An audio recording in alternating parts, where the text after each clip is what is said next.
हमारे चैनल में आपका स्वागत है।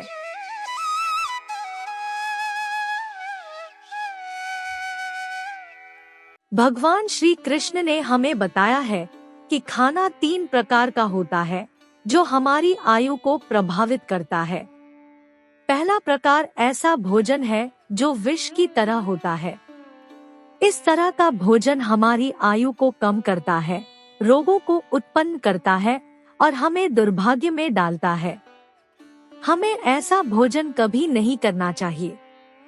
दूसरा प्रकार है ऐसा भोजन जो मनुष्य के जीवन को प्रभावित करता है। इस तरह का भोजन दरिद्रता में डालता है और हमें दुखी रहने के लिए मजबूर करता है। इसलिए हमें ऐसा भोजन नहीं करना चाहिए।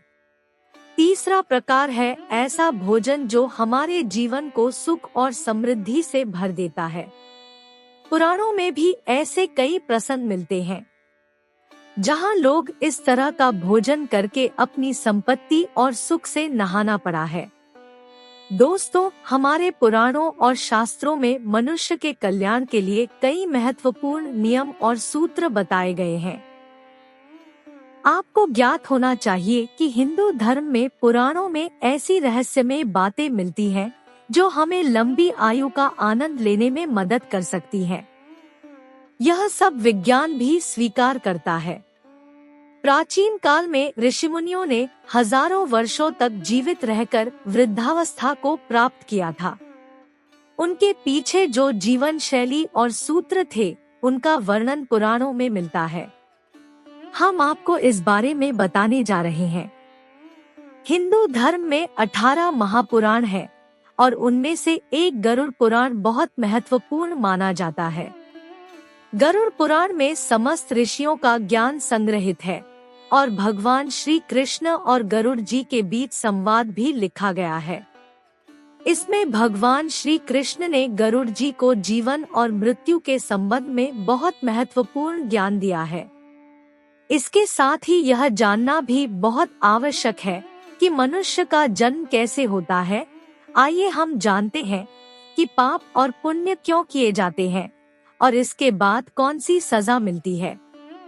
मृत्यु से पहले कौन से संकेत मिलते हैं और मृत्यु के बाद आत्मा कहाँ जाती है और नरक कैसा होता है।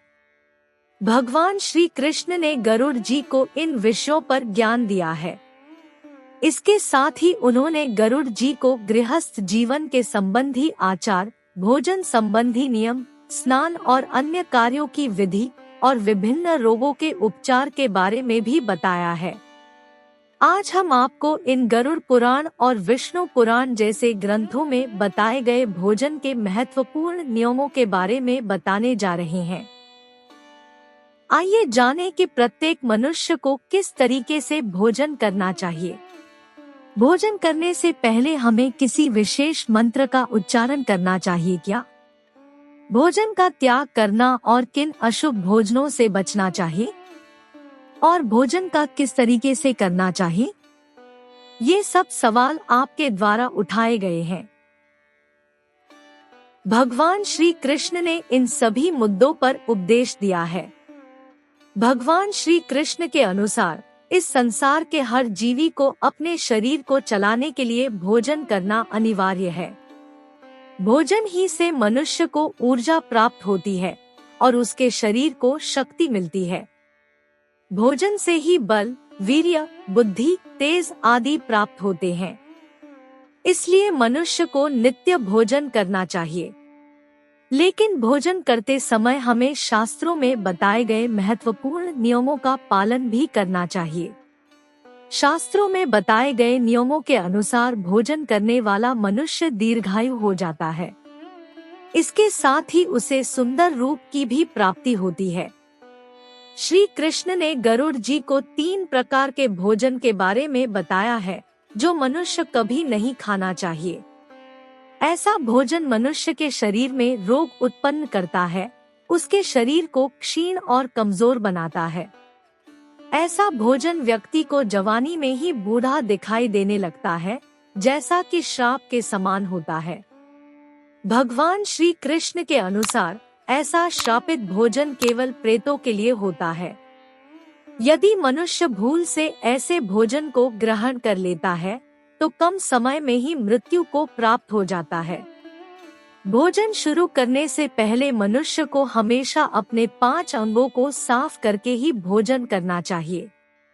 दोनों पैरों को, दोनों हाथों को और अपने मुख को जल से अच्छी तरह से स्वच्छ करके ही भोजन करना उचित होता है। इससे मनुष्य के शरीर से रोग दूर रहते हैं और व्यक्ति दीर्घायु बन जाता है। श्री कृष्ण कहते हैं कि भोजन करते समय मनुष्य को दूसरी देवी देवता को नमस्कार करके भोजन करना चाहिए। इससे मनुष्य को कोई पाप नहीं लगता है। भोजन करते समय अधिक बातचीत नहीं करनी चाहिए और प्रथम 3 निवाले ग्रहण करने के बाद बोलना नहीं चाहिए। जब मनुष्य गुस्से में हो तब उसे भोजन नहीं करना चाहिए।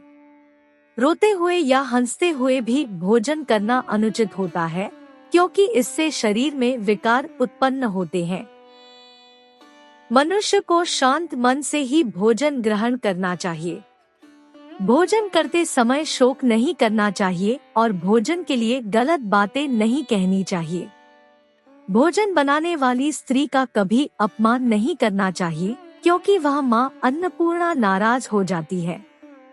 यही भोजन करने की सर्वोत्तम स्थिति और दिशा है जो श्री कृष्ण ने बताई है। भोजन करना वह सर्वोत्तम कार्य है जिसके लिए हम जमीन पर बैठते हैं। यह शरीर की ऊष्मा जमीन में विलीन हो जाती है और भोजन अच्छी तरह से पच जाता है। विपरीत बिस्तर पर बैठकर भोजन करने से मनुष्य के शरीर में रोग उत्पन्न होते हैं और उसकी आयु कम हो जाती है।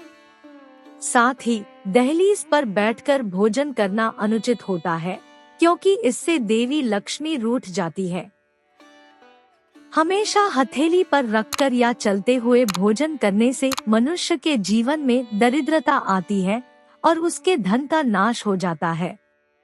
भोजन करते समय दिशाओं का ध्यान रखना भी आवश्यक होता है।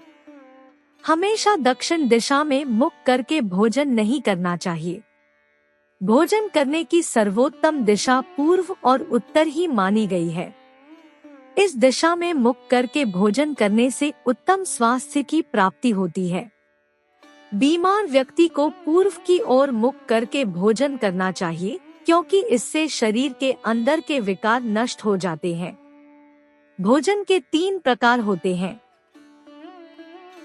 पहला प्रकार है जिसमें बाल निकला हुआ हो। गरुड़ पुराण के अनुसार ऐसा भोजन त्याज्य हो जाता है। अगर आखिर में बाल निकलते हैं तो उसे ईश्वर को प्रसाद के रूप में नहीं चढ़ाना चाहिए और न ही स्वयं खाना चाहिए। ऐसा भोजन प्रेतों को मिलता है। दूसरा प्रकार है जो दूसरों को परोसा हुआ होता है। श्री कृष्ण कहते हैं कि मनुष्य को दूसरों के लिए परोसा हुआ भोजन नहीं खाना चाहिए। जो मनुष्य दूसरों का भोजन चुराता है या किसी को बिना दिए ही स्वयं उस अन्न का उपभोग करता है, उससे देवी अन्नपूर्णा रुष्ट हो जाती है। तीसरा प्रकार है जिसमें भोजन को सभी के हिस्से में बांटकर खाना चाहिए। दूसरों के हिस्से का भोजन करने से मनुष्य के पुण्य कर्म नष्ट हो जाते हैं। इसलिए भगवान श्री कृष्ण ने इन 3 प्रकार के भोजन को त्याज्य माना है। ऐसे ही वीडियो देखने के लिए हमारे वीडियो को लाइक और चैनल को सब्सक्राइब करके बेल आइकन को दबा दे, ताकि हमारा हर वीडियो का नोटिफिकेशन आपको मिलती रहे।